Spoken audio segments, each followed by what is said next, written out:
Bapak Ibu yang sangat berbahagia, pada pertemuan yang lalu kita sudah sampai di ayat 70.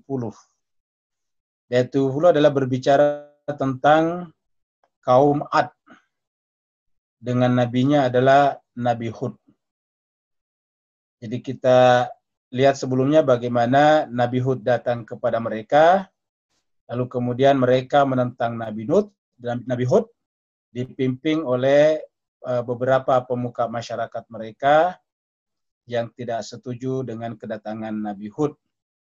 Lalu kemudian Allah SWT menjelaskan kepada mereka melalui kitab suci Al-Quran, melalui Nabi Hud, dengan kata-kata di ayat 70, Ajib tanah, mereka berkata, apakah kamu datang kepada kami? Wahai Hud, lalu mereka berkata, Ajib tanah, apakah engkau datang kepada kami? Lina'budallah, untuk menyembah Allah, wahdah saja. Jadi menyembah Allah saja. Wa nadhara ma kana ya'budu abauna, dan meninggalkan apa yang sudah menjadi kebiasaan orang tua kami menyembahnya. Kalau memang kamu menganggap Tuhan hanya satu, yaitu Allah saja, dan menafikan Tuhan-Tuhan kami ataukah kebiasaan kami menyembah selain daripada Tuhan, selain daripada Allah, maka fa'tina bima ta'iduna in kunta minas shadiqin. Maka mereka berkata kepada Nabi Hud sambil menantang, kalau memang kamu benar, maka datangkanlah apa yang kamu janjikan kepada kami, yang kamu ancamkan kepada kami, yaitu azab yang kamu katakan sebelumnya. Sekarang masuk ayat 71, qala, berkatalah Nabi Hud, qala, qad waqa'a 'alaikum min rabbikum rijzun wa ghadabun. Jadi Nabi Hud mengatakan, kalau kita menentang Allah, otomatis. Jadi namanya menentang itu kan otomatis. Contohnya misalnya kita menentang cahaya, otomatis kita masuk dalam kegelapan. Maka Nabi Hud mengatakan, qala, dengan menentang Allah, dengan menentang risalah yang aku bawa, maka secara otomatis sungguh waqa'alaikum, waqa'a, akan terjadi atas kalian, pada kalian semuanya, min rabbikum, bisa jadi diartikan akan tertimpakan kepada kalian dari Tuhan kalian, rijsun. Rijus itu bisa bermakna kutukan. Rijus itu juga bisa bermakna tiba-tiba tindakan tidak sesuai dengan akal sehat. Karena rijusun itu diartikan di tempat lain, wa yaj'alur rijsa 'alal ladzina la yaqilun. Ditimpakan rijus kepada mereka yang tidak menggunakan akalnya.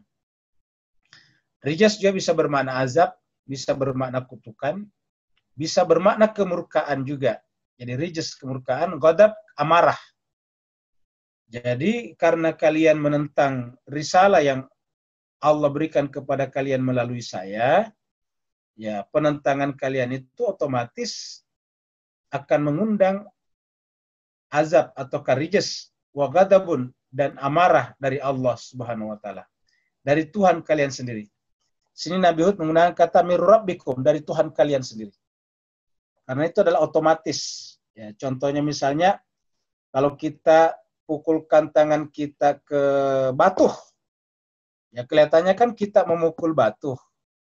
Tetapi Bapak Ibu sekalian, apa yang terjadi? Ya, tangan kita otomatis sakit. Coba Bapak atau Ibu sekalian misalnya tumbuk dengan tangannya batu atau tembok. Ya, kelihatannya kan kita numbuk tembok. Tapi otomatis yang pertama sakit adalah tangan kita sendiri. Itu otomatis. Ya. Jadi begitu kita tumbuk tangan kita, tinju kita dengan tembok atau batu, ya kelihatannya kan batunya kita tinju, kita tumbuk. Ya. Tetapi otomatis tangan kita juga sakit. Nah, begitu juga. Begitu kita menentang risalah dari Allah Subhanahu wa taala, otomatis jiwa kita sakit. jiwa yang sakit akibat penolakan kepada risalah Allah itu adalah disebut dengan rijas wa ghadab. Disebut dengan rijasun wa ghadabun. Ya, karena begitu bertentangan dengan kebenaran kan kebatilan. Rijasun itu adalah kesalahan berpikir. Kenapa salah berpikir? Karena tidak sesuai dengan kaidah-kaidah berpikir. Apabila kita menghadapkan wajah kita kepada Allah melalui risalah yang dibawa oleh para nabi, maka cara berpikir kita otomatis menjadi benar. Sebaliknya, begitu kita menentangnya, otomatis juga menjadi salah. Rijas namanya. Nah, contohnya begini Pak Bos sekalian, kita sudah sepakat bahwa 4 tambah 4 itu 8. Ya, begitu kita tidak mau jawab 8, pasti salah. Begitu kita menolak menjawab 8, kan pasti salah. Berapapun yang kita jawab, kalau bukan 8, pasti salah. Saya kita jawab 9, ya salah. Kita jawab 10, ya salah. Kita jawab 7, ya salah. Kita jawab 7,5, ya salah. Kita jawab 8,5, ya salah. Pokoknya begitu bertentangan dengan yang benar, ya pasti salah. Ya, karena kita sudah sepakat 4 tambah 4 menurut akal sehat 8. Begitu kita menolak menjawab 8, ya pasti salah jawabannya. Begitu juga, begitu Nabi datang menyampaikan risalah, begitu kita menolak risalah tersebut, maka otomatis kita masuk dalam lembah yang disebut dengan rijasun wa ghadabun. Ya, kemurkaan dan azab. Azab dan kemurkaan. Itu. Kemudian atujadilunani fi asma'i sammaitumuha antum wa aba'ukum.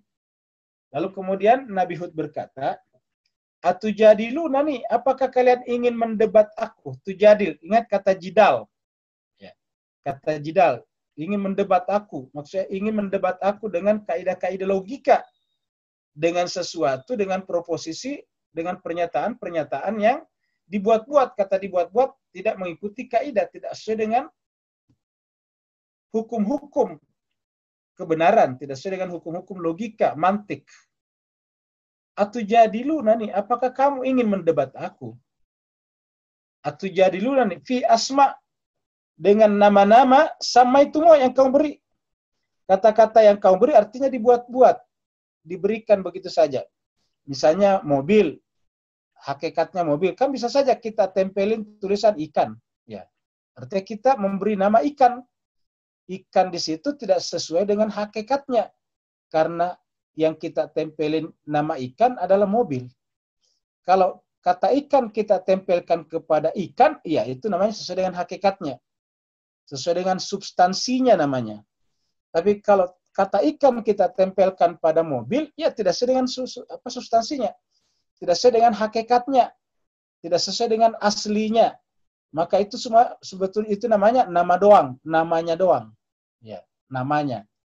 Misalnya kita bukan dokter, terus kita tulis bikin apa namanya, bikin name tag, apa namanya, bikin tulisan di dada kita, di dada baju kita tulisan dokter, ya itu nama doang namanya, karena tidak sesuai dengan hakikatnya.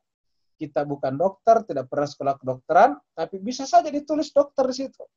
Ya, tapi itu namanya nama, tidak sesuai dengan hakikat. Ya. Begitu semuanya. Ya. Kambing bisa ditulisi buaya, kambing ditulisin buaya. Ya. Itu namanya nama doang. Kenapa tidak sesuai dengan hakikatnya? Karena hakikatnya kambing, tetapi kita tulisin buaya. Nah, Al-Quran mengatakan atujadilunani fi asma'in. Apakah kalian ingin mendebat aku tentang asma, tentang nama-nama? Ya, asma. Asma itu dari kata ismu, nama. Ya. Sama itu yang kamu beri kepadanya, yang kalian sendiri memberikan kepadanya. Ya. Jadi nama-nama itu kalian buat-buat, kalian ciptakan. Seperti tadi, apa namanya, kambing dikasih nama buaya. Buaya dikasih nama sapi. Nah, itu namanya nama-nama yang dikasih kepadanya. Tidak sesuai dengan hakikatnya. Siapa yang kasih nama itu? Antum wa aba'ukum. Kalian dan orang tua kalian. Jadi hanya sekedar nyontek kalian dan orang-orang tua kalian. Jadi turun-temurun kalian melakukan itu. Tidak pernah memperhatikan apakah sesuai dengan hakikat atau tidak. Iya. Jadi antum kalian wa aba'ukum dan orang-orang tua kalian dan moyang-moyang kalian. Padahal manazzalallah, Allah tidak pernah, padahal manazzalallah, Allah tidak pernah menurunkan biha kepada nama-nama itu min sultan.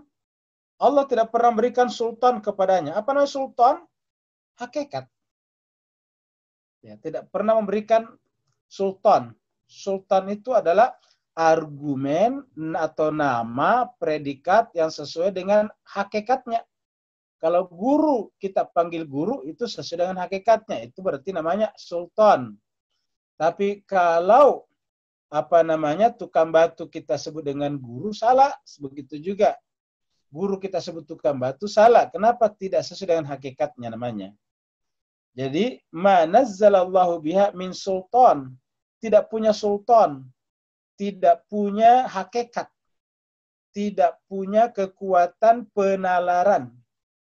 Tidak mantiki kalau bahasa Arabnya. Min sultan, tidak punya sultan. Jadi kata sultan itu secara harfiah adalah kekuatan. Ingat, makanya raja-raja dulu disebut dengan sultan, Sultan Hasanuddin. Sampai sekarang kita dengarkan Sultan Hamengkubuwono ke-10 itu sultan. Di Malaysia masih ada Sultan Johor, Sultan Kelantan dan sebagainya. Jadi sultan itu artinya kekuatan. Ya, kita sebut saya dengan hakikat, itu sultan. Yang sesuai dengan aslinya, itu namanya sultan. Ya. Misalnya kita mengatakan sholat itu wajib, ya kita bisa tahu dalam Al-Quran ada enggak, berarti ada sultan. Ya, karena apa? Karena Al-Quran mengatakan aqimis shalah, dirikanlah salat, berarti itu kata kerja perintah, berarti wajib, berarti ada sultannya namanya. Nah, jadi tidak ada sultannya kata ayat itu. Apa kata Nabi Hud? Karena kalian melakukan pelanggaran, membuat-buat saja nama yang tidak sesuai dengan hakikatnya, pantaziru, maka tunggulah. Pantaziru, kalian tunggulah. Nah, apa yang ditunggu di sini? Nah, ini jemaah sekalian. Tunggu di sini bisa 3 kemungkinan. Ya. Pantaziru, tunggulah. Kemungkinan pertama adalah datangnya tadi siksaan yang diancamkan di atas. Pantaziru bisa juga datangnya akhir zaman, di mana seluruh ajaran nabi-nabi nanti akan terjadi di akhir zaman, yang dibawa oleh, dan ini disepakati oleh semua agama-agama, bahkan yang bukan agama pun percaya di akhir zaman ada namanya Ratu Adil. Ya, kalau di saudara-saudara kita di Kristiani percaya kalau nanti di akhir zaman, ya Nabi Isa atau Yesus Kristus akan turun lagi menegakkan kerajaan surgawi. Kalau di Islam, semua mazhab percaya kalau nanti di akhir zaman akan turun namanya Imam Mahdi. Nah, bisa saja itu, pantaziru. Ya, maka tunggulah. Itu yang kedua. Yang ketiga apa? Ya, yang ketiga adalah hari kiamat. Pantaziru inni ma'akum minal muntazirin. Jadi tunggulah. Jadi kata-kata ini tunggulah. Inni ma'akum, saya pun bersama kalian. Jadi kata Nabi Hud, saya pun juga bersama dengan kalian. Minal muntazirin. Muntazir, saya termasuk muntazir. Berarti kalau Nabi Hud dan mereka adalah muntazir, kan berarti ada muntazar. Kita sudah terangkan sebelumnya. Kalau ada yang menanti, kan pasti ada yang dinanti. Yang menanti namanya muntazir, yang dinanti namanya muntazar. Muntazar. Dari mana kita mengatakan tadi azab? Ya, ada tadi di atas. Di atas tadi mengatakan, timpakanlah azab yang kamu janjikan kepada kami. Itu yang pertama. Yang kedua, dari mana kita dapat argumen kalau bisa terjadi akhir zaman? Ketika datang Ratu Adilkah versi masyarakat tradisional. Kedatangan Yesus Kristus kalau versi Kristiani. Kedatangan Imam Mahdi kalau versi Islam. Dan seterusnya. Atau kedatangan masyarakat masyarakat yang egaliter bersama, tidak ada strata kalau versi kaum sosialis. Ingat, kaum sosialis itu juga punya masyarakat ideal. Ya, karena kaum sosialis berkata bahwa masyarakat itu berkembang mengikuti hukum dialektika sejarah namanya, dialektika historis. Ya, ada tesis, antitesis, sintesis terus-menerus. Ya, sampai pada tingkat terbentuknya sebuah masyarakat bersama seluruh dunia. Itu yang dicita-citakan oleh kaum sosialis komunis. Jadi mereka juga mengharapkan terjadinya seperti itu. Ya. Kalau orang liberalis juga begitu, kapitalisme liberalisme juga percaya itu. Ya, ujung daripada sejarah namanya the end of history kata Francis Fukuyama. Jadi mereka semua percaya kalau di akhir zaman itu ada sistem sosial yang berkeadilan, yang bagus, yang dicita-citakan semuanya. Nah, adakah petunjuk dalam Al-Quran berkenaan dengan itu? Nah, kita bisa pindah ke surat Al-Mujadalah. Ya, surat Al-Mujadalah. Surat 57. 58. Ya. Surat 58. Kemudian ayat-ayat terakhir. Kita lihat ayat terakhir. Nah, di situ Allah SWT mengatakan, ini ayat 21. Bapak Ibu bisa perhatikan di ayat 21 surat Al-Mujadalah. Ya, Al-Mujadalah itu adalah surat yang ke-58. Ya. Apa kata Allah di sana? Firman Allah, kataba. Menetapkan. Siapa menetapkan? Allah. Kataballah. Jadi kataballahu. Allah telah menetapkan. Jadi kataballah, Allah telah menetapkan. Seperti kalau puasa menggunakan kata kutiba. Kataballah, Allah telah menetapkan. Berarti artinya apa? Allah telah memastikan terjadinya. Akan terjadinya apa? La aglibanna. La aglibanna kata ayat ini. La aglibanna. Pasti akan menang. Pasti akan menang. Pasti akan mengalahkan. Maksudnya mengalahkan, membuat yang lain itu tersungkur. Pasti akan menang. Agliban itu pasti akan menang. Siapa yang akan menang?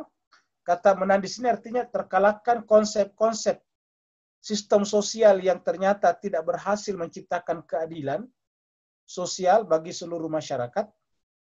Maka Al-Quran mengatakan pasti akan terjadi. Pasti akan mengalahkan, pasti akan menang. Siapa? Ana, saya, warusuli dan rasul-rasulku. Nah, kan dikatakan itu, saya dan rasul-rasulku. Jadi ingat mas sekalian, warusuli di sini dan rasul-rasulku. Jadi saya dan rasul-rasulku. Jadi rusuli di sini sebetulnya adalah dan rasulku. Jadi dan saya dan rasulku. Dan saya dan rasul-rasulku. Jadi sebetulnya di situ bentuk jamak warusuli. Ana warusuli, saya dan rasul-rasulku. Dari kata rusuli lahirlah kata di kita, daerah di sekitar negara-negara Asia Tenggara nama Rusli. Kalau di Malaysia Rosli. Jadi ana warusuli, saya dan rasul-rasulku akan menang. Jadi pasti akan terjadi. Tentu maksudnya di situ di akhir. Innallaha qawiyyun aziz. Karena sungguhnya Allah itu adalah qawiyun, kuat, maha kuasa.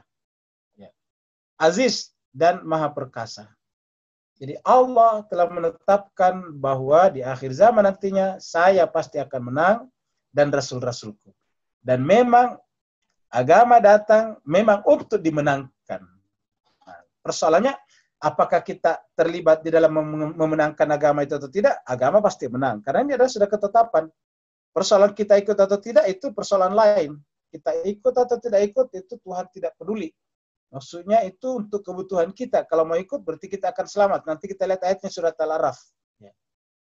Jadi persoalan kita ikut atau tidak ikut itu bukan masalah. Ya, kenapa? Karena sudah menjadi ketetapan, sudah menjadi kepastian, keniscayaan namanya. Nah, jadi sekarang kita lihat bahwa agama memang untuk dimenangkan. Kita lihat di surat 48 ini.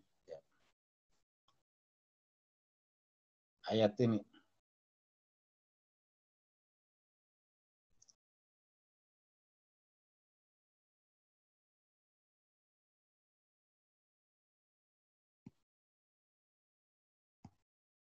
Surat Al-Fath. Ayat-ayat terakhir.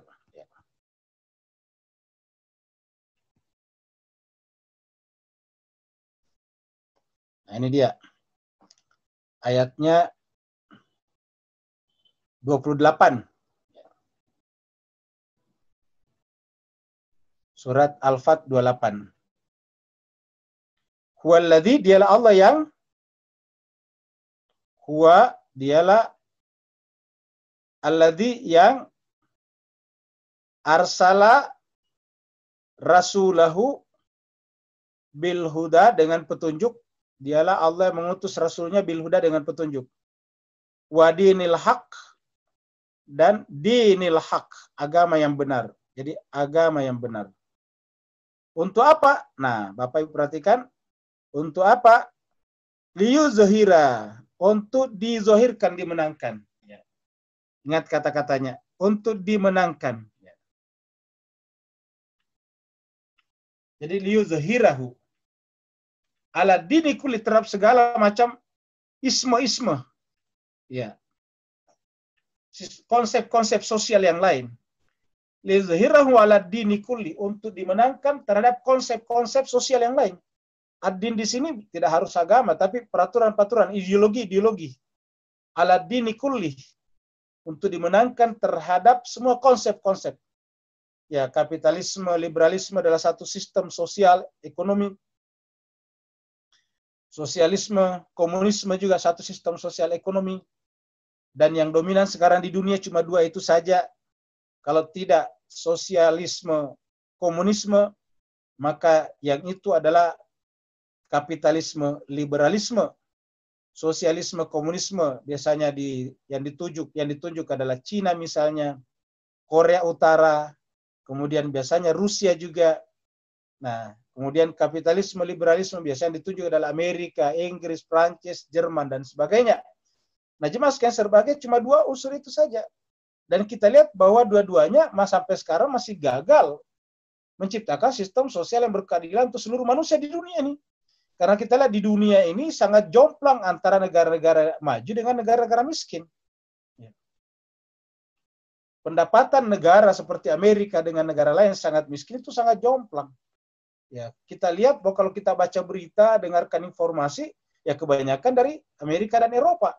Kapan kita mendengarkan misalnya berita dari Eritrea misalnya, Pantai Gading misalnya, itu sangat jarang kita dengarkan. Negara-negara yang kecil, yang miskin, hampir kita tidak pernah mendengarkan cerita dari mereka. Jadi artinya apa, ini belum terjadi keadilan sosial bagi seluruh warga masyarakat dunia. PBB juga begitu, masih gagal. Misalnya PBB untuk menjatuhkan sanksi kepada Israel yang setiap hari membombardir Palestina, mengambil tanah-tanah orang Palestina juga nggak pernah ada hasilnya sampai sekarang. Ya, kita lihat negara-negara Amerika dan Eropa masih tetap memasok senjata-senjata canggih kepada Saudi untuk menyerang tetangganya Yaman, pada sama-sama Arab dan Islam. Ya. Dan kalau kita saksikan jutaan orang mengalami malnutrisi di sana. Ya, kekacauan terjadi di beberapa wilayah dunia. Apa sebabnya? Karena negara-negara yang mengusung konsep-konsep ideologi seperti itu justru kemudian kembali melakukan penindasan kepada negara-negara kecil. Nah, jadi jemaah sekalian berbahagia, oleh sebab itu Al-Quran mengatakan, "Walladzi arsala rasulahu." Dia Allah mengutus rasulnya bil huda wa dinil haq. Ingat kata-kata dinil haq di sini. Dengan peraturan yang sebenarnya, agama yang hak. Untuk apa? Liyuzhira. Ingat kata-kata ini, untuk dimenangkan, untuk dizahirkan, dinampakkan. Ala dini kullih, terhadap agama-agama ataukah konsep-konsep kehidupan yang lain. Wa kafa billahi syahida, dan cukup Allah sebagai saksi. Jadi kita kembali ke surat 7 tadi. Jadi kita sudah lihat ada kata-kata al-muntazir. Jadi kata ayat tadi, inni ma'akum minal muntazirin. Saya bersama kalian termasuk minal muntazirin. Nah, kemudian sekarang ayat berikutnya. Ternyata setelah itu benar-benar datanglah azab Allah SWT kepada kaum Ad, kepada umatnya Nabi Hud tadinya. Nah, sekarang apa yang terjadi? Setelah datangnya petaka itu, fa'anjainahu. Lalu kami menyelamatkan dia. Fa'anjainahu. Kami selamatkan dia. Kata-kata anjainahu, Bapak Ibu bisa lihat, hu-nya di sini adalah Nabi Hud. Kami menyelamatkan dia, yaitu Nabi Hud. Apakah cuma dia saja? Tidak. Al-Quran mengatakan, walladzina ma'ahu, dan orang-orang yang bersamanya. Jadi, dan orang-orang yang bersama, fa'anjainahu walladzina ma'ahu. dan kami selamatkan dia dan orang-orang yang bersamanya. Jadi artinya jemaah sekalian, kita memang harus menjadikan orang suci sebagai idealisme, sebagai ide-ide yang harus kita tuju, cita-cita yang harus kita raih, tetapi Tuhan tidak menuntut kita untuk menjadi seperti mereka. Lalu apa yang Allah tuntut dari kita? Cukup bersama dengan mereka. Ma'ahu. Kita bersama dengan mereka. Nah, bersama dengan mereka inilah yang selalu kita sebut dengan berwilayah. Jadi di sini ada teman kita seperti bertanya, kok selalu berwilayah? Nah, berwilayah itu artinya bersama sebetulnya. Berwilayah, masuk dalam wilayah. Ya, berwilayah itu masuk. Ya. Karena kata berwilayah ini lebih umum. Kalau kita misalnya partai kan namanya pendukung. Ya, kalau pendukung kita bahasanya terlalu politis. Ya, pendukung. Nah, kalau ini berwilayah. Kita berwilayah artinya bersama dengan mereka. Masuk dalam wilayah pengaruh mereka. Itu namanya berwilayah. Nah, jadi kita cukup masuk dalam wilayah pengaruh mereka. Yaitu siapa? Yaitu orang suci dalam hal ini Nabi Hud. Jadi fa'anjinau, karena yang akan diselamatkan adalah Nabi Nuh dan orang-orang yang bersamanya. Tetapi perhatikan ya sekalian, di belakangnya ada kata-kata birahmatin. Fa'anjainahu walladzina ma'ahu birahmatin. Kami selamatkan dia, Nabi Hud dan orang-orang bersamanya, birahmatin, berkat rahmat dari kami, dari sisi kami. Nah, siapa itu rahmat? Nah, berarti jemaah sekalian berbahagia, umat-umat terdahulu pun juga sebetulnya kalau kita lihat ini, sudah berwasilah, ya, bertawassul. Sudah menggunakan siapa? Nabi Muhammad kita sebagai wasilah. Dari mana kita tahu?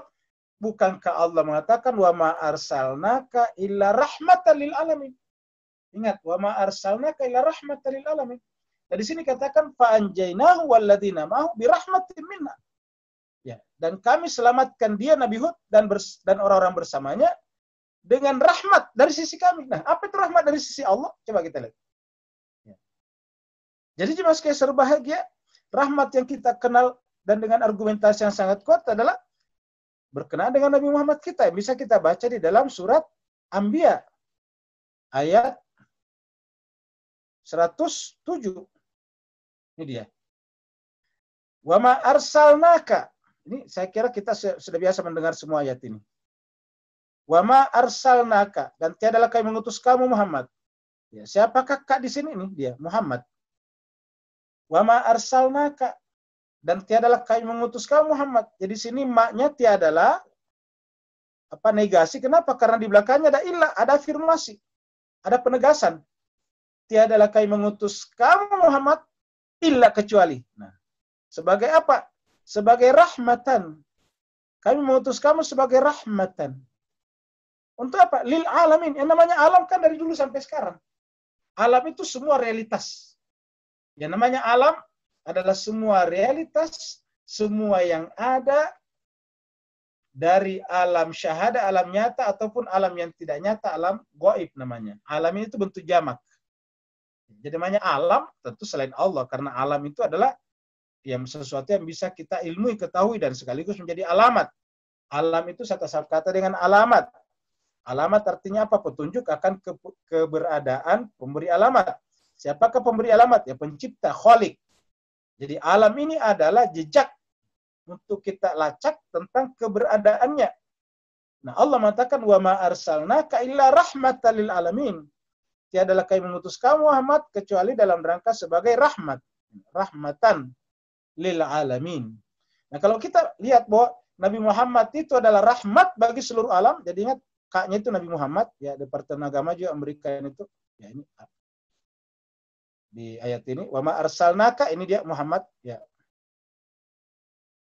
Wa ma arsalnaka ini adalah Muhammad. Wa ma arsalnaka illa rahmatan lil alamin. Lalu kemudian kita lihat tadi surat 7.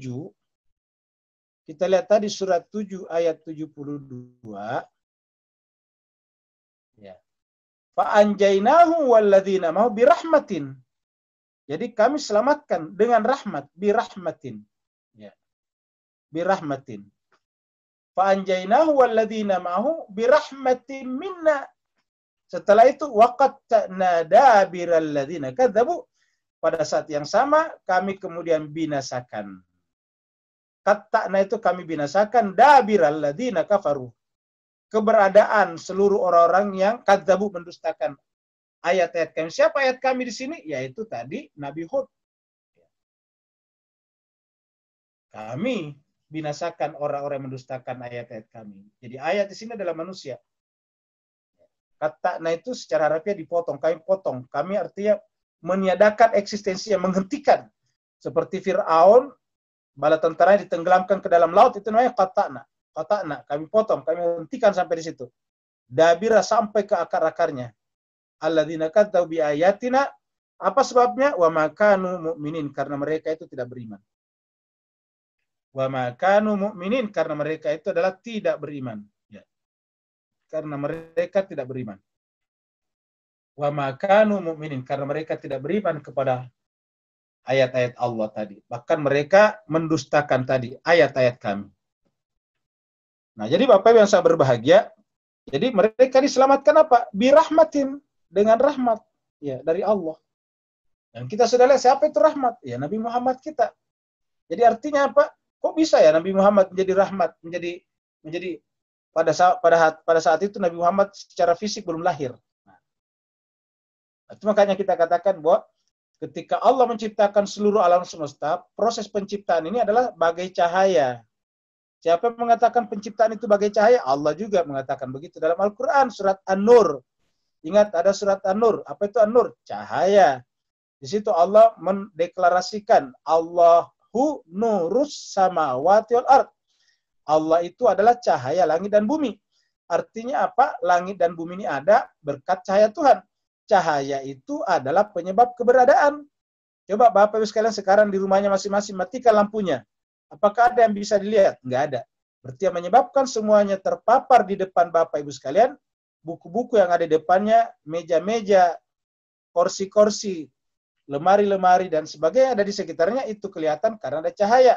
Jadi cahaya itu adalah sebab, ya nampak, mewujudnya segala sesuatu. Itu cahaya. Allahu nurus samawati wal ard. Jadi Allah itu adalah cahaya langit dan bumi. Ya. Jadi Allah adalah cahaya langit dan bumi. Jadi tidak ada selain daripada apa yang ada dari Allah Subhanahu wa taala, karena dia adalah cahayanya. Nah, ketika cahaya itu memancar, itu bergradasi. Yang namanya cahaya Pak sekalian itu bertingkat-tingkat, bergradasi. Apa namanya bergradasi? Semakin jauh dari pusat, semakin redup. Bapak bisa lihat deh. Nyalakan lampu lilin misalnya, matikan semua lampu di rumahnya, terus nyalakan lilin. Semakin jauh dari tempatnya lilin, semakin gelap, semakin susah membaca. Kenapa? Semakin redup. Nah, cahaya itu semakin jauh, semakin meredup. Kalau bahasa fisikanya, iluminasinya semakin rendah. Ya, tahap pemancarannya itu semakin rendah. Nah, kalau semakin rendah, semakin jauh, berarti semakin dekat, semakin terang. Nah, ketika cahaya itu pertama kali memancarkan cahayanya, maka pasti itu yang paling terang. Dan siapakah itu? Ya, beberapa informasi kita dapatkan itu adalah Muhammad. Ya. Nur Muhammad, cahaya Muhammad. Nah, sehingga Muhammad secara konseptual di alam ruhani mendahului segala-galanya. Tetapi di alam materi, di alam ruang waktu, di alam biologis, dia adalah nabi terakhir yang turun secara fisik. Nah, jadi jemaah sekalian berbahagia. Jadi ada kata-kata birahmatin minna, berkat rahmat dari sisi kami. Ya. Sekarang kita pindah ke ayat 73. Wa ila Samud. Sekarang kaum Samud lagi dikirimi nabi. Tadi adalah kaum Ad. Sekarang wa ila Samuda, dan kepada Samud. Kaum Samud. Wa ila Samuda, dan kepada kaum Samud. Kami juga utus kepadanya saudara mereka. Ini akhahum juga, menggunakan kata akhahum. Siapakah nabi yang diutus itu? Adalah Saleh. Salehan, Nabi Saleh. Nabi Saleh. Nabi Saleh adalah nabi yang diutus kepada kaum Samud. Sedangkan Nabi Hud tadi, nabi yang diutus kepada kaum Ad. Berarti secara urutan, Nabi Hud tadi adalah urutan keempat. Pertama Nabi Adam, kedua Nabi Idris, ketiga Nabi Nuh, keempat tadi Nabi Hud, sekarang adalah Nabi Saleh. Wa ila Samud akhahum Salihan, dan kepada kaum Samud diutuslah saudara mereka juga adalah Saleh. Apa kata Nabi Saleh kepada kaumnya? Qala, ya qaumi, wahai kaumku, kata Nabi Saleh. Ya budullaha, lihat perhatikannya mas kalian, budullaha, sembahlah Allah. Jadi dalam budullaha, Bapak Ibu bisa lihat, ini adalah kata kerja perintah, fi'il amr namanya. Kemudian Allah di belakang itu adalah objek yang disembah, ibudullah. Ya, ibudullaha. Jadi ibudullaha, bukan ibudullahu. Kenapa? Karena Allah adalah yang disembah, objek maf'ul bi namanya dalam bahasa Arab. Ibudullaha, sembahlah Allah. Jadi sembahlah Allah. Jadi kita lihat kalau sembah itu Allah di belakangnya. Sedangkan kalau sujud tadi Adam di belakangnya. Isjudu li Adam. Isjudu li Adam. Bersujudlah kepada Adam. Isjudu li Adam. Kalau di sini ibudullah, sembahlah Allah. Apa sebabnya? Malakum min ilahin. Karena tidak ada yang pantas bagi kalian. Tidak ada yang pantas bagi kalian. Malakum min ilahin. Ilah. Gairu. Selain daripada Allah subhanahu wa ta'ala. Tidak ada satupun selain daripada Allah. Semua selain Allah. Statusnya apa? Hudus. Baru. Hanya satu yang qadim. Yaitu Allah subhanahu wa ta'ala. Selain daripada dia adalah hudus. Apa namanya hudus? Keluar daripada yang qadim. Berarti yang namanya hudus ada yang mendahulunya. Sedangkan apa namanya qadim? Tidak ada yang mendahulunya. Jadi qadim tidak ada yang mendahulunya, hudus ada yang mendahulunya. Apa yang mendahului hudus? Ya qadim. Maka yang berhak menyandang predikat atau gelar qadim adalah Allah Subhanahu wa taala. Allah itu adalah qadim. Selain daripada dia, gairuhu adalah hudus. Karena dia hudus, ya statusnya adalah berkas-berkas sinar yang dipancarkan oleh dia, bersumber dari dia. Innalillah, semuanya berasal dari Allah. Dan semuanya berproses kembali kepada Allah. Innalillah wa inna ilaihi rajiun. Qad ja'atkum bayyinatun min rabbikum. Sungguh datang kepada kalian, jadi datang kepada kalian, qad ja'atkum bayyinatun. Bukti nyata, keterangan min rabbikum dari Tuhan kalian. Yaitu melalui Nabi Saleh tadinya, melalui Nabi Saleh di sini. Ya. Jadi wa ila Samud akhahum Saleh. Maka Saleh mengatakan, wahai kaumku, sembahlah Allah, karena tidak ada ilah yang pantas kalian sembah selain daripada dia, dan saya diutus untuk memberikan kepada kalian bayyinah. Memberikan kepada kalian bayyinatun. Apa itu bayyinatun? Keterangan. Namanya keterangan, kata dasarnya terang. Kalau buram tidak terang, ya bukan keterangan namanya. Kalau menimbulkan perseteruan, ya bukan keterangan namanya. Karena terang itu tidak menimbulkan mispersepsi. Tidak menimbulkan misunderstanding. Tidak menimbulkan multi tafsir. Ya, namanya bayyinah. Namanya bayyinah jelas. Jadi, qad ja'atkum bayyinatun mir rabbikum. Lalu kemudian apa kata Nabi Saleh kepada kaumnya? Nah, jadi disingkat ceritanya. Di ujung cerita, karena kaumnya Nabi Saleh ini menentang Nabi Saleh terus-menerus, akhirnya terakhir, Allah memerintahkan kepada Nabi Saleh untuk mengambil seekor onta betina. Ya, lalu kemudian, karena ini adalah perintah Allah kepada Nabi Saleh untuk memilih satu jenis onta. Ingat, memilih satu jenis onta, banyak onta. Tetapi begitu dipilih oleh Nabi Saleh, hakikatnya pilihan Allah. Ingat, ulangi lagi. Tentu banyak onta kan, namanya onta kan memang di Timur Tengah, ini cerita di Timur Tengah. Banyak onta, tapi begitu dipilih oleh Nabi Saleh, maka hakikatnya pilihan Nabi Saleh adalah pilihan Allah. Makanya disebut dengan naqatullah. Ingat, naqatullah. Ya, jadi Bapak sekalian perhatikan kata naqa di sini. Ya, kata naqa artinya onta betina, ya. Disandarkan kepada Allah. Ya, bahasa Arabnya mudhaf ilaih. Ontanya Allah. Ya, ingat. Jadi karena dipilih oleh nabinya, maka menjadi ontanya Allah.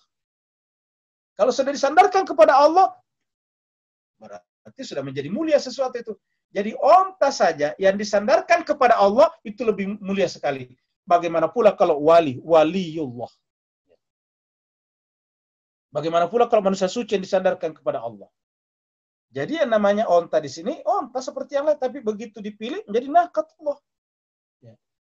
Bahkan hewan yang kita mau sembelih kalau di Idul Kurban, sementara 1 bulan ke depan kita kurban, kita membeli kambing untuk Idul Kurban, kita beli sapi untuk idul kurban, diniatkan untuk berkorban, maka sapi dan kambing yang telah dibeli untuk kurban itu menjadi min sya'airillah, menjadi syiar-syiar Allah. Kenapa? Karena sudah dipilih.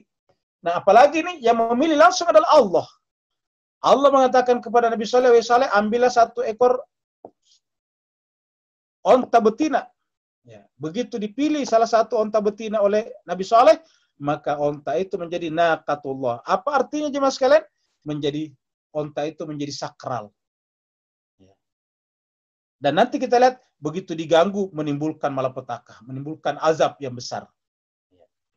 Bagaimana pula jemaah sekalian kalau yang disembelih adalah manusia. Kita semua tahu dalam cerita sejarah kita, ya, banyak sekali orang-orang suci, nabi-nabi yang dibunuh. Ya. Nabi-nabi itu sebagian kalian bunuh dan sebagian kalian dustakan. Beberapa ayat kita sudah bahas sebelumnya. Bahkan sampai terakhir Nabi Muhammad kita sallallahu alaihi wasallam dilempar batu, dicaci maki. Bukan hanya sampai di situ, bahkan cucunya yang sangat dicintainya namanya Al-Husain nanti dibunuh dengan sangat sadis di sebuah tempat namanya Karbala. Ya, kepalanya dipisahkan dari badannya, baru kepalanya ditombak, diarak, masuk ke Kufa, lalu pergi ke Damaskus.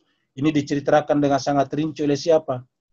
Oleh Imam Suyuti di dalam bukunya tentang khilafah, Tarikh Al-Khulafa, sejarah khalifah-khalifah. Ya. Nah, jemaah sekalian berbahagia. Nah, di sini nanti kita lihat bahwa ini adalah unta betina saja yang disembelih oleh Allah. Naqatullah. Ya. Jadi Nabi Hud mengatakan, Nabi Saleh mengatakan, hadhihi naqatullah. Ini adalah unta betinanya Allah.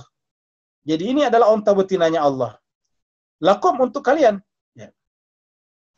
Jadi hada naqatullah. Hadhihi maksudnya. Hadhihi naqatullah. Ini adalah unta betinanya Allah. Untuk siapa? Untuk kalian semuanya. Lakum. Lakum. Sebagai apa? Sebagai ayat. Jadi kita lihat yang namanya ayat itu berkali-kali saya sampaikan ayat itu orang kan bahkan di sini dikatakan onta saja ketika dipilih oleh Allah menjadi ayat. Perhatikan Pak Bu sekalian.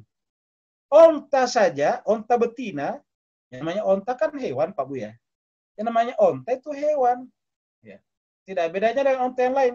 Kalau jemaah sekalian biasa ke Ragunan Jakarta pasti melihat onta di sana. Onta yang dimaksud ayat ini sama dengan yang di Ragunan itu. Kalau itu berbeda, paling jenis kelaminnya. Kalau yang di Ragunan mungkin jantan, ini adalah betina. Al-Quran mengatakan hadhihi naqatullah lakum. Dan apa kata Allah? Ayat. Dia ayat. Jadi apalagi kalau manusia suci itu pasti ayat-ayat Allah. Jadi mendustakan ayat Allah, mendustakan manusia suci, orang suci. Kenapa disebut orang suci? Karena disandarkan kepada Allah. Maka ketika onta ini disandarkan kepada Allah, maka berstatuslah sebagai hewan suci. Onta yang suci, naqatullah lakum untuk kalian. Maka apa kata Nabi Saleh? Fazaruha, biarkanlah onta ini berkeliaran. Fazaruha, biarkanlah onta ini berkeliaran. Ta'kulu dan makan. Di mana makannya? Bukan di tempat kalian. Makanya di mana? Di buminya Allah. Karena ini semuanya buminya Allah. Ta'kulu fi ardillah, biarkanlah makan di bumi Allah. Jadi kalau onta saja Bapak Ibu sekalian adalah berdosa besar apabila tidak memberi makan di buminya Allah. Bagaimana tadi kita tahu cucunya Nabi di Karbala tidak dikasih makan selama beberapa hari. Ini Al-Quran mengatakan ini keontanya Allah. Ta'kulu fi ardillah, biarkanlah dia makan di buminya Allah. Wala tamassuha, jangan kau mengganggunya kata ayat ini. La tamassuha, jangan mengganggunya. Apalagi menyembelihnya, mengganggu saya dilarang. Karena apa? Karena sudah menjadi tadi kategori di sini. Ayat Allah tadi. Naqatullah. Maka wala tamassuha, jangan mengganggunya. Bisuin dengan gangguan yang bisa menyakitinya. Jangan mengganggunya dengan gangguan yang bisa menyakitinya. Padahal ini Pak, lagi-lagi ini adalah onta. Onta pun dalam ayat ini tidak boleh menyakitinya.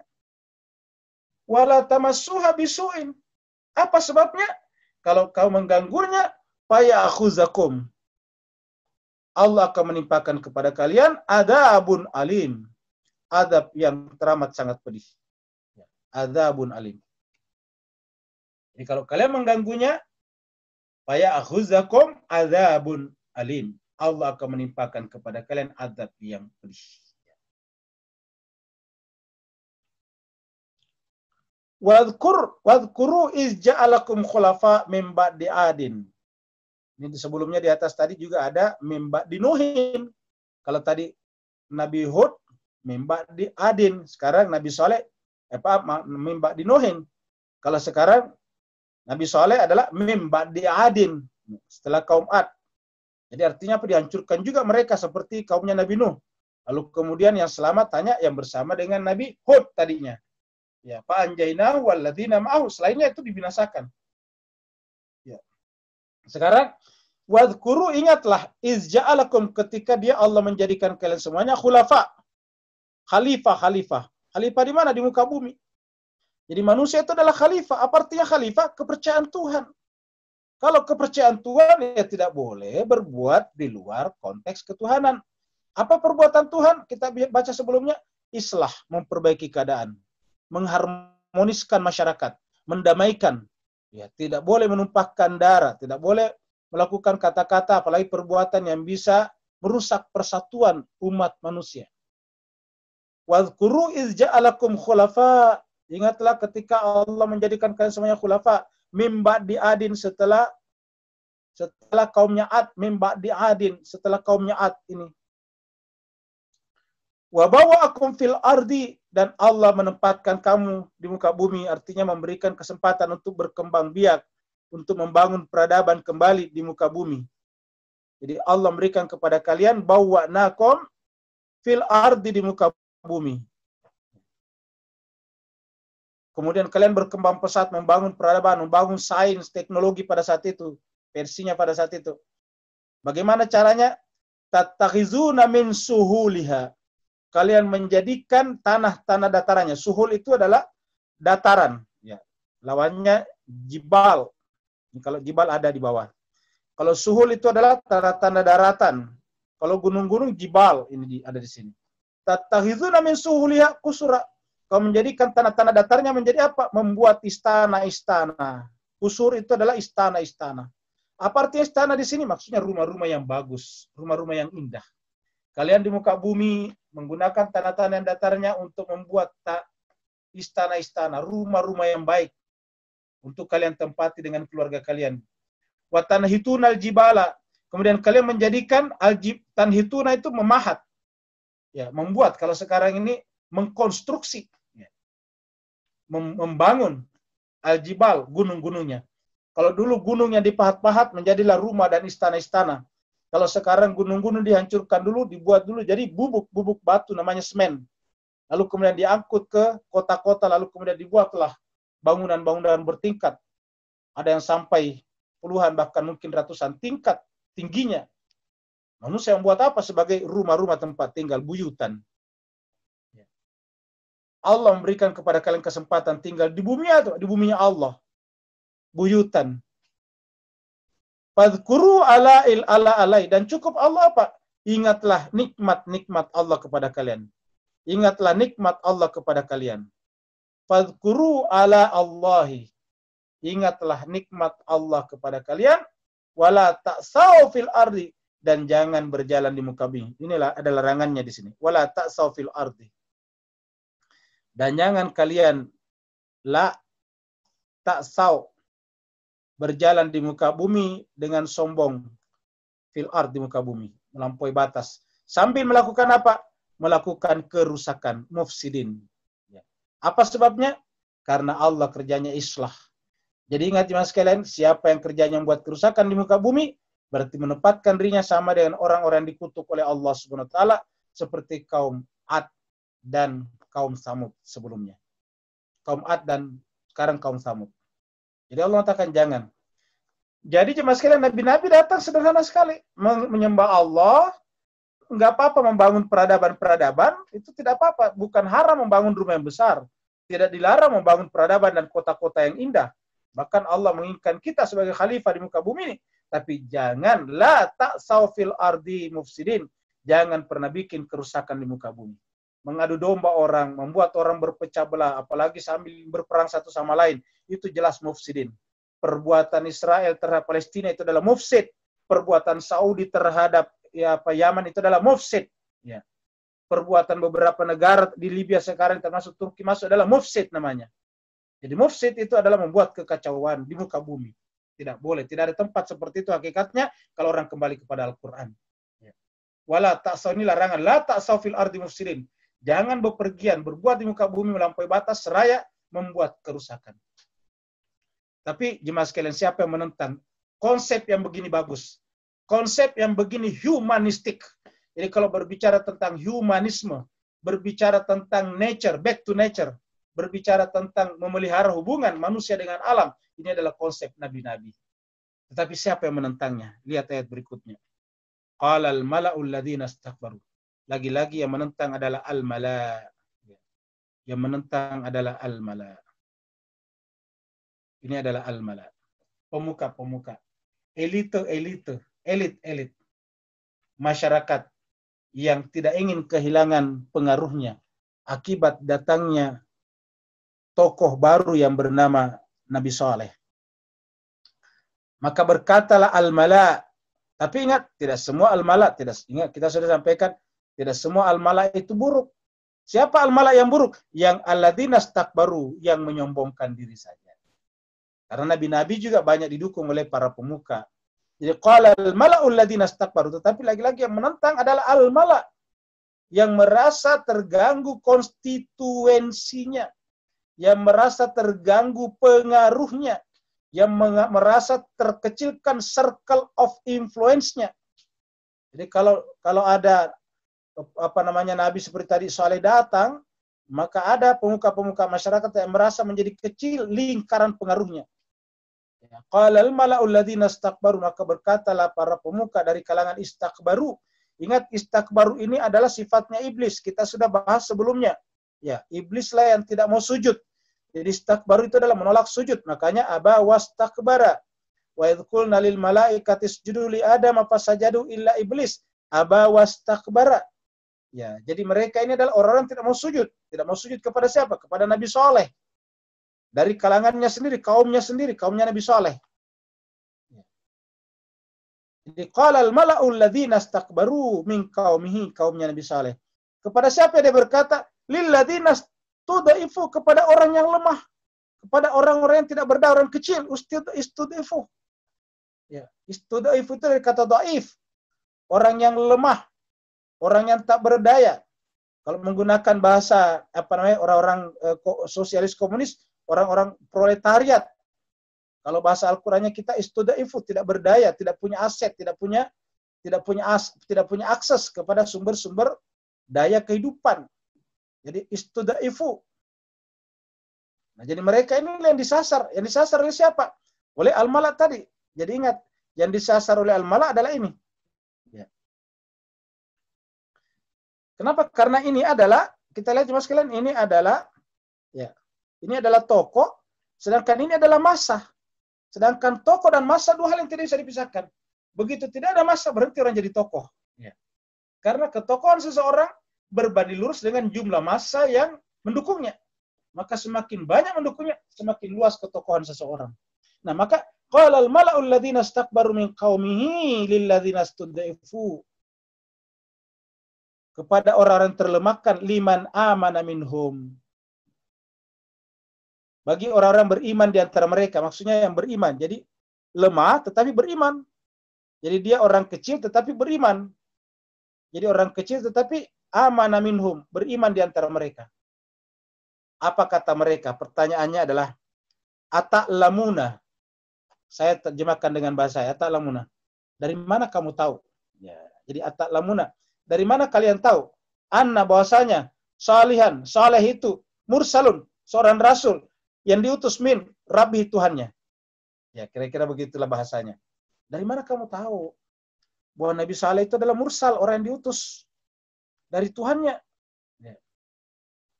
Itu pertanyaannya. Dan ini pertanyaan menyindir. Ya. Pertanyaan yang bersifat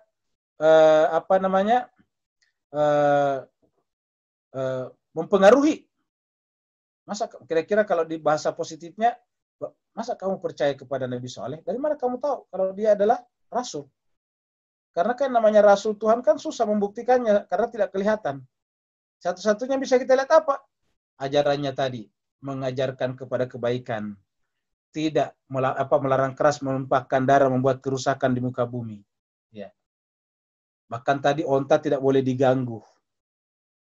Jadi Al-Quran mengatakan anna salihan. Bagaimana kamu tahu kalau saleh itu adalah mursal? Mursal itu utusan. Min Rabbi, dari Tuhannya. Qalu, berkatalah mereka. Siapa mereka di sini? Adalah orang lemah tadi. Ya. Berkatalah orang lemah tadi. Jadi berkatalah orang lemah tadi. Jadi kita perlihatkan ini. Ya. Berkatalah ini tadi. Ini. Istudaifu. Mereka menjawab. Qalu. Inna, sesungguhnya kami. Bima, dengan apa ursila, diutuskan dengannya. Berarti artinya apa? Ajarannya yang dilihat. Memang dia tidak melihat. Kata mereka, kami tidak lihat Tuhan yang mengutus Nabi Saleh. Tapi kami lihat apanya? Ajarannya. Ya. Inna bima ursila bihi.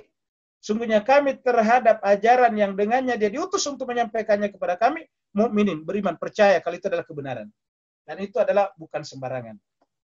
Jadi Bapak Ibu sekalian, dari sini kita lihat bahwa nabi-nabi itu kemudian memenangkan hati masyarakat. Kenapa? Karena isinya yang sangat satu, egaliter. Yang kedua, isinya yang apa? Yang bersifat humanistik. Apa maksudnya egaliter? Tidak membeda-bedakan. Kita lihat yang mengikuti nabi-nabi adalah orang mustadafin, orang-orang lemah, orang kecil. Berarti nabi-nabi sangat memperhatikan aspirasi orang kecil. Nah, ini disebut dengan egaliter. Yang kedua, nabi-nabi itu bersifat apa? Humanistik. Ya, memperhatikan kemanusiaan. Yang ketiga apa? Kesatuannya, integrasinya dengan alam. Tidak boleh membuat kerusakan di muka bumi. Jadi, inna bima ursila bihi mu'minun. Dengan apa yang diutuskan kepadanya kami beriman. Tapi apa jawaban orang-orang yang angkuh tadi? Qala alladziina qala. Menjawab lagi siapa? Yang menjawab adalah orang-orang yang menyombongkan diri tadi. Istakbaru. Berkatalah orang-orang menyombongkan diri tadi. Ya, orang-orang yang menggunakan ideologi iblis sebagai cita-cita hidupnya. Apa kata mereka? Inna billadzi, sesungguhnya kami billadzi, dengan apa-apa yang amantum kalian imani, bihi, dengannya kafirin, justru kami ingkar kepadanya. Jadi justru kafirun, kami mengingkarinya. Tidak percaya. Ya, kira-kira begitu. Tidak percaya. Kami enggak percaya dengan apa yang disampaikan oleh Nabi Saleh kepada kalian. Jadi qala alladziina istakbaru inna lilladzi ma amantum bihi. Jadi sebetulnya Mas kan kaum mustakbirin ini, para tokoh-tokoh yang menyombongkan diri, arogan ini, sebetulnya adalah orang-orang yang tidak punya argumen, tidak bisa membuktikan rasulan daripada Nabi Saleh. Tidak bisa. Justru orang kecil bisa membuktikannya dengan apa? Ajarannya. Lalu kenapa dia menolaknya? Satu-satunya jalan adalah dengan cara nanti menyebarkan hoaks. Menyebarkan cerita fitnah. Ya, mengatakan kepada umat nanti yang mustadafin tadi, hati-hati dengan Nabi Saleh. Dia itu sesat. Ya. Ingat Nabi sebelumnya dituduh sebagai safahah. Dituduh sebagai dolalah. Ya. Kita sudah lihat ayat sebelumnya, dolalah, safahah. Ya, pembahasan kita hari Senin. Nah, itu yang mereka lakukan. Fa'akaruna kata wa atau an amri rabbihim. Karena provokasi daripada orang-orang penting tadi, para pemuka-pemuka tadi, apa yang terjadi jemaah sekalian? Fa'akaru, lalu kemudian mereka menyembelih. Ya, kata akaru itu menyembelih dengan cara yang tidak semestinya. Karena kalau menyembelih seperti kita itu, dibalingkan hewannya baik-baik, baca bismillah, dipotong dari urat lehernya, itu namanya dzabaha, disembelih. Ya. Jadi dzabaha itu disembelih. Fasabahuha. Kalau di sini fa'aqaruna kata. Lalu kemudian mereka menyembelih an-naqah, onta betina tersebut. Yang tadi disebut dengan naqatullah. Ingat tadi, naqah tadi disandarkan kepada Allah. Fa'akaru an-nakata, maka mereka menyembelih unta betina yang tadi disandarkan kepada Allah. Fa'akaru an-nakata, mereka menyembelih an-naka, unta betina. Wa atau, sehingga mereka berbuat, atau itu secara rapiah kepala batu. Wa atau, kepala batu, atau. Jadi jemaah sekalian berbahagia, kalau orang saja sekarang tidak pakai masker disebut kepala batu, apalagi menyembelih hewannya Allah. Sekarang kita lihat itu katanya kalau orang tidak pakai masker dihukum dengan pakai rompi tertulis OKB, orang kepala batu. Nah, bagaimana kalau ontanya Allah yang disembelih? Fa'akarunna kata wa atau an amri rabbihim. Maka mereka menyembelih ontanya Allah dan karenanya mereka berbuat durhaka an amri rabbihim, dari perintah Tuhannya. Jadi Bapak sekalian, ontanya Allah saja disembelih, Allah sudah mengatakan kepada mereka atau an amri rabbihim. Mereka itu sudah durhaka kepada perintah Tuhannya. Bagaimana kalau yang disembelih adalah orang yang tidak berdosa dan orang suci pula. Waqalu, dan mereka berkata, jadi mereka berkata, mereka maksudnya para pemuka dan yang tadi terpengaruh olehnya, ya Saleh, wahai Saleh. Ya, dia berkata, datang kepada Saleh. Ya. Jadi setelah mereka menyembelih unta itu, mereka datang kepada Nabi Saleh. Ya Saleh, i'tina, datangkanlah. Jadi i'tina, datangkanlah kepada kami, maksudnya i'tina, kami, bima, dengan apa-apa, tu'iduna, yang kamu ancamkan tadi. Kamu ancamkan tadi kalau menyembelih unta ini. In kunta minal mursalin, kalau kamu benar-benar adalah seorang rasul. In kunta minal mursalin, kalau kamu termasuk rasul yang diutus Allah, maka coba datangkan ancaman. Kami sudah membunuh untamu, unta yang kamu sebut unta Allah. Coba mana ancamannya?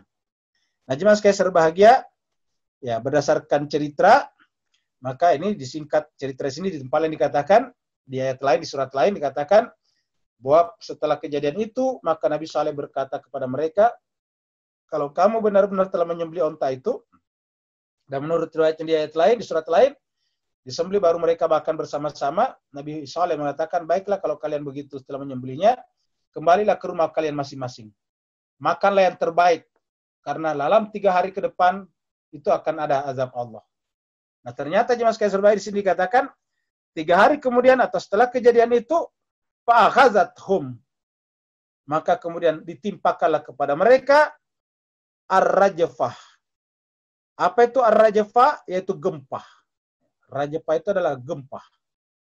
Gempa yang dahsyat, yang menggoncangkan bumi sedemikian rupa, sehingga apa yang terjadi? Fasbahu, maka menjadilah mereka semuanya fi darihim, di rumah-rumah mereka. Kenapa di rumah mereka? Karena tadi Nabi Saleh mengatakan, kembalilah ke rumah masing-masing. Apa yang terjadi di rumah mereka? Jasimin, bergelimpangan. Jadilah mereka mayat-mayat yang bergelimpangan di rumah-rumah mereka semuanya. Tamat riwayat mereka. Ya. Lalu kemudian fatawalla anhum wa qala ya qaumi. Setelah itu kemudian yang selamat dari sana, jadi kita singkatnya, yang selamat dari sana adalah Nabi Saleh. Lalu kemudian Nabi Saleh meninggalkan mereka, fatawalla anhum, setelah mereka semuanya bergelimpangan. Jadi gempa yang dahsyat kemudian menyelamatkan Nabi Saleh dan siapa? Walladzina ma'ahu, dan orang-orang bersamanya.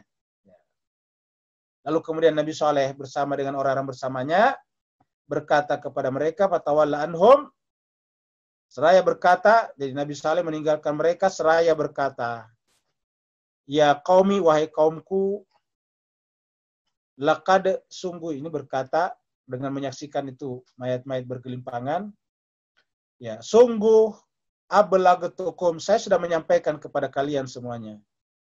Ablagtukum, saya sudah menyampaikan kepada kalian risalata Rabbi, risalah daripada Tuhan. Dan saya menasihati kalian, nasahtu lakum, ya, dan menasihati kalian. Tapi apa yang terjadi? Walakin, akan tetapi, la tuhibbunan nasihin, kalian adalah orang-orang yang tidak mencintai nasihat. Jadi salah satu tanda orang yang ingin mendapatkan kebenaran, mencari kebenaran adalah senang dinasihati. suka dinasihati. Jadi kalau kita dinasihati lalu memberontak hati kita, itu tanda-tanda hati kita menolak kebenaran. Karena kita lihat di sini jemaah sekalian berbahagia, penyebab Allah menghancurkan kaumnya Nabi Saleh adalah la tuhibbunan nasihin. Kalian tidak suka dengan nasihat.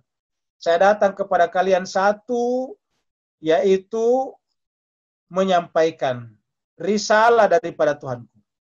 Yang kedua adalah menasihati kalian. Tetapi ternyata setelah bertahun-tahun terbukti kalian tidak suka dengan nasihat. La tuhibbunan nasihin. Kalian tidak suka nasihat. Kalian lebih percaya kepada provokasi dan hoax-hoax yang dibuat oleh beberapa pemuka yang mustakbirin tadi ketimbang saya. Sementara saya datang kepada kalian tidak punya kepentingan, saya tidak punya pamrih. Saya hanya menyampaikan kepada kalian. Di tempat lain dikatakan saya tidak pernah minta upah kepada kalian. La as'alukum ajran, saya tidak pernah minta upah kepada kalian. In ajriya, karena sungguhnya upahku adalah semata-mata ala Rabbil Alamin. Ada di sisi Allah Rabbul Alamin. Jadi dia tidak punya kepentingan. Dan ternyata apa yang terjadi, mereka ditimpakan azab sedemikian rupa. Kemudian ayat terakhir, setelah kasusnya Nabi Saleh selesai, nanti hancur semuanya, yang selamat adalah siapa tadi? Yaitu Nabi Saleh walladzina ma'ahu, membentuk lagi peradaban baru. Jauh ke bawah, mungkin bisa ribuan tahun. Lalu kemudian terjadi lagi seperti itu. Diutus lagi Nabi Lut. Ya, jadi di sini diutus Nabi Lut. Ya, ini bicara tentang Nabi Lut. Kalau Nabi Lut ini, Pak Bu sekalian, adalah cerita yang terjadi di sekitar Sodom dan Gomorrah. Di tepi ataukah di perkampungan di sekitar Laut Mati sekarang. Ya, Laut Mati itu ada sekarang di antara Yordania, Palestina, dan Israel. Ada di tempat itu. Laut Mati, Dead Sea. Laut Mati. Walutan dan Nabi Lut. Kami utus juga ketika berkata kepada kaumnya, iz qala liqaumihi, ketika berkata kepada kaumnya, atatuna al-fahisyata, wahai kaumku, atatuna, apakah kalian mendatangi, melakukan al-fahisyah, perbuatan keji? Apa itu perbuatan keji di sini? Yaitu penyimpangan orientasi seksual. Ma sabaqakum biha, yang tidak pernah terjadi sebelum kalian. Ma sabaqakum biha, tidak pernah terjadi sebelum kalian. Min ahadin, terhadap seorang manapun. Tidak pernah terjadi min ahadin minal alamin, di seluruh alam. Ya. Jadi artinya berdasarkan informasi ayat ini, penyimpangan orientasi seksual pertama terjadi pada zaman Nabi Lut dengan kata-kata ma sabaqakum biha min ahadin minal alamin. Jadi tidak pernah terjadi sebelumnya di seluruh alam. Kalian yang pertama melakukannya. Dan Allah mengutus Nabi Lut ke sana. Yang mengutus Nabi Lut ke sana adalah Nabi Ibrahim melalui Allah melalui Nabi Ibrahim. Karena Nabi Lut ini adalah keluarga dekat atau yang mengatakan sepupu daripada Nabi Ibrahim yang sama-sama berangkat dari Babilonia ketika Nabi Ibrahim diusir dari Babilonia oleh Raja Namrud atau Hammurabi. Nah, Bapak Ibu jemaah sekalian berbahagia, jadi cerita kita pada hari ini masuk satu ayat, yaitu ayat 80 tentang cerita Nabi Lut, yang insya Allah pada hari Jumat nanti kita lanjutkan cerita tentang Nabi Lut. Jadi malam ini kita cerita tiga nabi semuanya. Yang pertama adalah kelanjutan daripada Nabi Hud, terus kemudian Nabi Saleh, dan sekarang satu ayat berkenaan dengan Nabi Lut. Semuanya menjelaskan kepada kita apa yang terjadi ketika mereka datang kepada kaumnya, dan mereka datang sederhana saja, yaitu mengajarkan kepada manusia bagaimana mereka berkemanusiaan, bagaimana manusia menyatu dengan alam, tidak boleh membuat kerusakan dan seterusnya. Tapi kemudian mereka menentang nabi-nabi tersebut karena beberapa tokoh masyarakat yang ketakutan kehilangan konstituennya, kehilangan pengaruhnya dengan kedatangan para nabi tersebut. Terima kasih banyak Bapak Ibu sekalian. Kalau ada yang bertanya dipersilakan melalui Ibu Dokter sebagai moderator kita. Terima kasih. Assalamualaikum warahmatullahi wabarakatuh, Ustaz. Ada dua pertanyaan di chat dari Mbak Sinta dan Bu Dini. Pertanyaannya mirip-mirip tentang yang pertama dari Mbak Sinta. Di ayat 73, apa nilai onta betina bagi kaum Samud di masa Nabi Saleh? Kenapa bukan kuda, unta jantan, dan hal lainnya? Kalau Bu Dini nanyanya apa makna khusus dari betina? Sapi betina, unta betina. Demikian Oh Ustadz ya, pertanyaan dari Mbak Sinta dan Bu Dini. oh ya. Jadi jemaah sekalian berbahagia, jawabannya juga sama karena pertanyaannya sama. Ingat jemaah sekalian, yang namanya hewan betina itu tidak lazim disembelih, karena menyembelih satu hewan betina sama dengan menyembelih puluhan ekor hewan. Kenapa? Karena hewan-hewan itu lahir dari betina. Anak sapi lahir dari sapi betina, anak onta lahir dari dari onta betina. Jadi yang namanya sapi atau onta betina itu adalah aset paling besar. Karena kalau dia disembelih tidak melahirkan lagi. Kalau jantan disembelih nggak apa-apa, ya masih banyak yang lain. Tapi kalau betina nggak bisa. Kenapa? Karena yang melahirkan itu yang betina. Ya, jadi jemaah sekalian berbahagia, maka yang namanya betina dari sisi hewan itu adalah aset yang luar biasa. Satu, yang kedua, kalau misalnya kita punya sapi betina, kemudian tetangga kita sana yang jauh punya sapi jantan, lalu kemudian mohon maaf berhubungan badan, lalu kemudian sapi betina kita hamil. Nah, kita tanya, siapa yang punya nanti anaknya? Ya, tentu yang punya sapi betina, bukan yang punya sapi jantan. Ya, itu lagi-lagi aset namanya. Ya, walaupun tetangga sana punya sapi jantan yang membuahi sapi betina kita, tetap aja anaknya sapi betina yang punyanya sapi betina. Ya, pemiliknya adalah pemilik sapi betina. Nah, dengan demikian sapi betina itu adalah aset yang luar biasa pada saat itu. Nah, aset ini telah dijelaskan sebagai di satu pihak memang tidak lazim disembeli, dan karena tidak lazim disembeli, lalu kemudian datang lagi Allah mengatakan ini adalah sapinya Allah. Ya. Jadi kita lihat dia jelas-jelas begitu keras kepalanya atau sakit hatinya di apa? Rusaknya hatinya di situ, penyakitnya hatinya besar sampai melakukan dua kesalahan. Pertama adalah kesalahan alamiah, karena secara alamiah yang betina jarang disembeli, hampir tidak pernah kecuali kalau sudah tidak produktif lagi. Ya, yang kedua adalah ada pernyataan itu adalah Allah punya naqatullah. Ya. Sama misalnya dengan sapi betina di surat Al-Baqarah. Ya, Nabi Musa mengatakan Allah merintahkan kepada kalian, ya, Allah merintahkan kepada kalian untuk menyembelih seekor sapi betina. Jadi kira-kira begitu. Tidak lebih dari itu. Tidak ada yang lain-lain. Tidak ada klinik-kliniknya. Ya, tidak ada istilah bahwa sapi betina itu nanti ada penjaganya. Nggak ada kayak gitu-gitu. Hanya mutlak, semuanya gara-gara itu saja. Terima kasih. Yang lain lagi.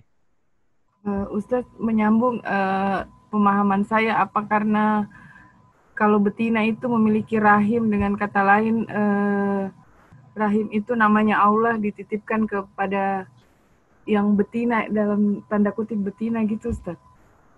Ya, saya kira ini tambahan yang sangat bagus. Jadi Allah, kita waktu bicara tentang manusia, Allah itu menciptakan makhluk, manusia dan hewan-hewan, itu kan tidak langsung lagi. Yang langsung itu kan cuma yang pertama.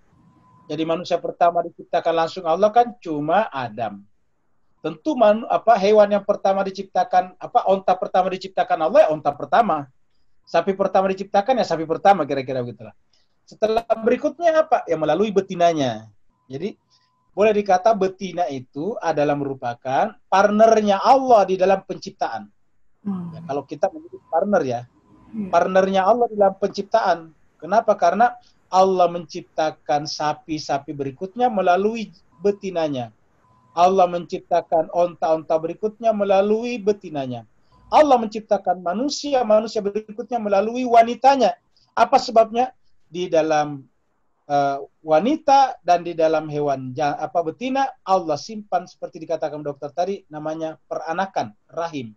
Dan rahim itu adalah nama Allah Subhanahu wa taala sendiri. Ya, berikutnya lagi. Ya.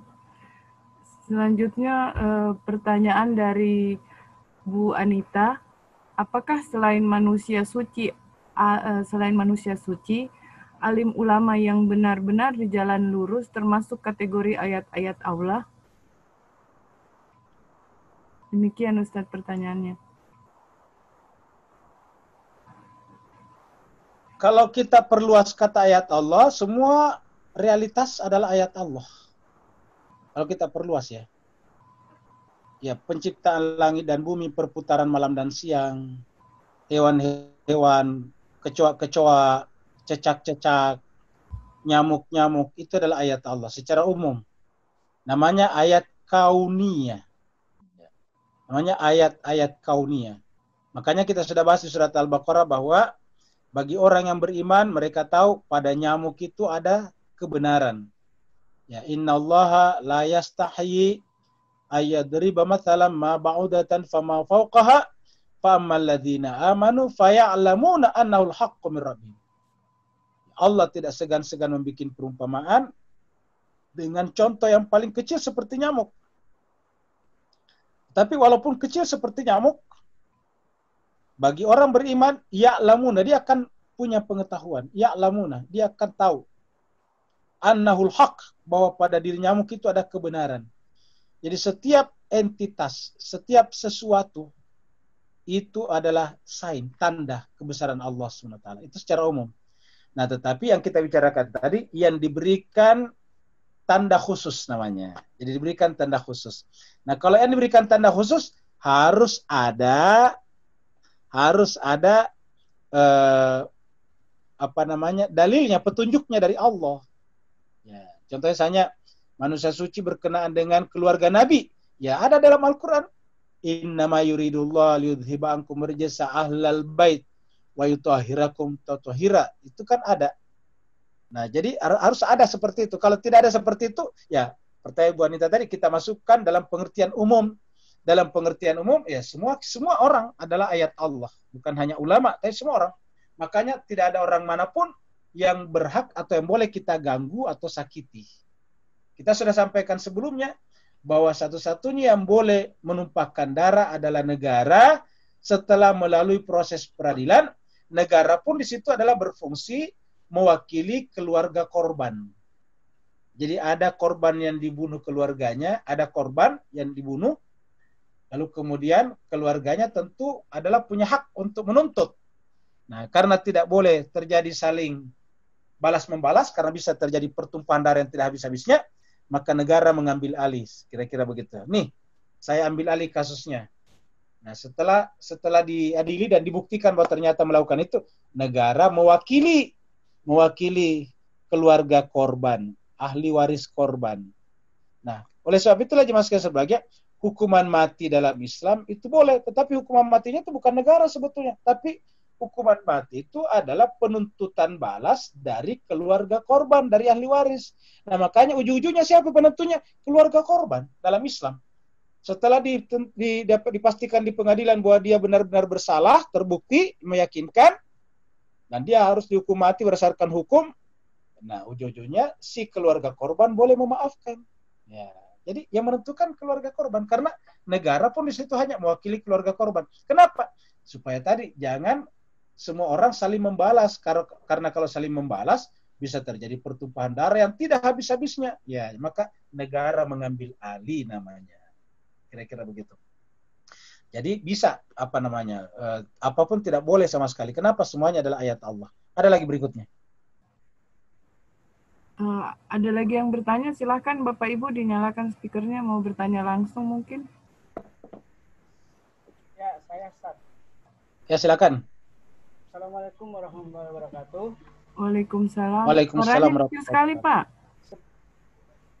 Ya, tunggu saya besarkan dulu. Kecil sekali suaranya.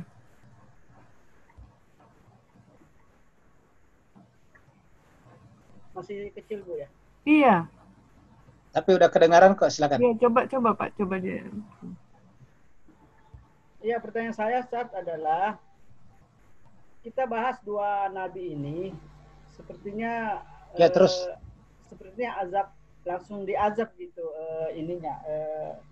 penduduknya. Sementara nabi kita kan enggak gitu ya. Ketika umpamanya nabi itu diejek, ditimpuk dan seterusnya kan nabi mengatakan bahwa nanti keturunannya mungkin akan mengikutiku. Kenapa nabi-nabi ini tidak berpikir begitu, gitu, Ustaz? Mungkin itu. Terima kasih.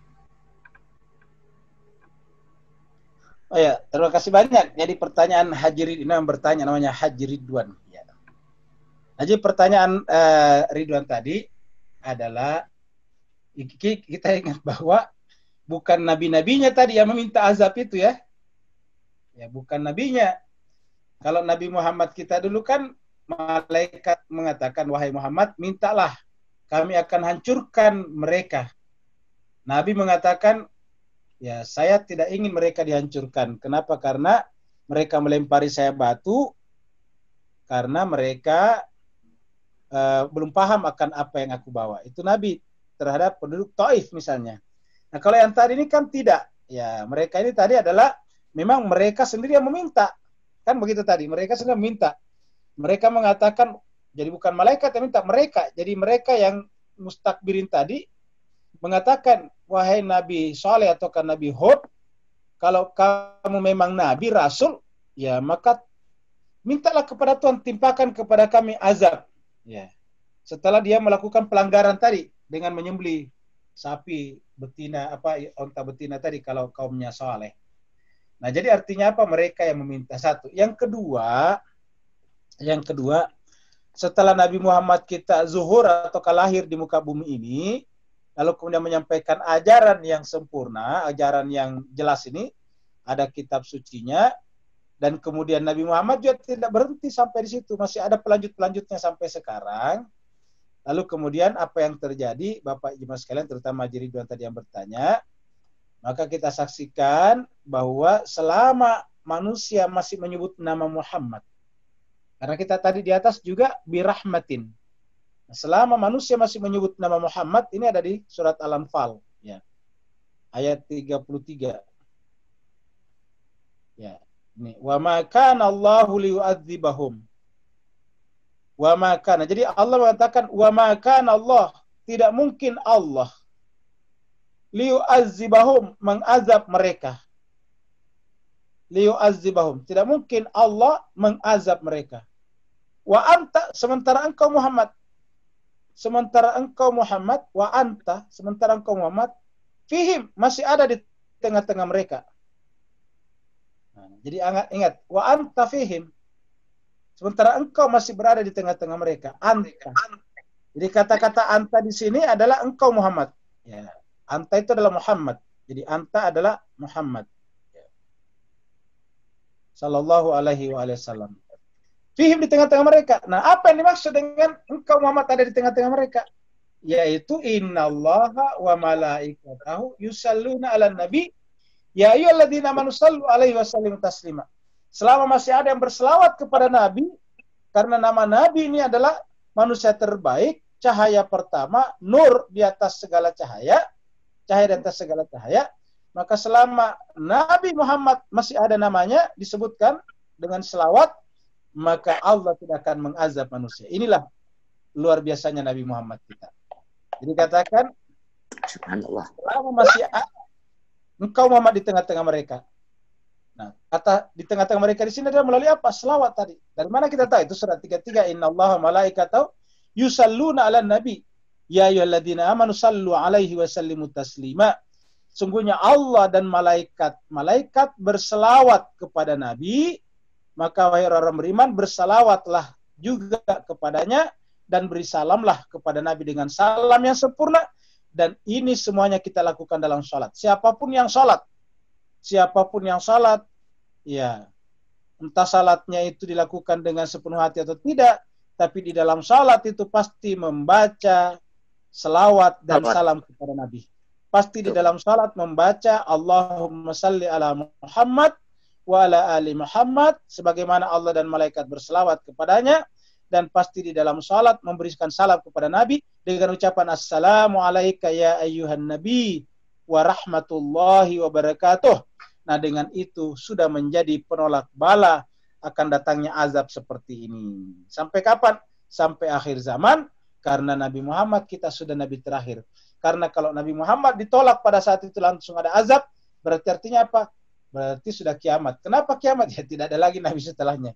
Allah telah mendeklarasikan bahwa Muhammad adalah khatamun nabiyyin. Kalau khatamun nabiyyin dan kemudian diazab semuanya, kemudian muncul lagi manusia baru, terus siapa lagi nabinya? Kan tidak ada. Jadi Nabi Muhammad adalah khatamul anbiya'i wal mursalin. Maka oleh sebab itulah, maka kemudian azab terakhir ataukah penghancuran terakhir adalah merupakan kiamat.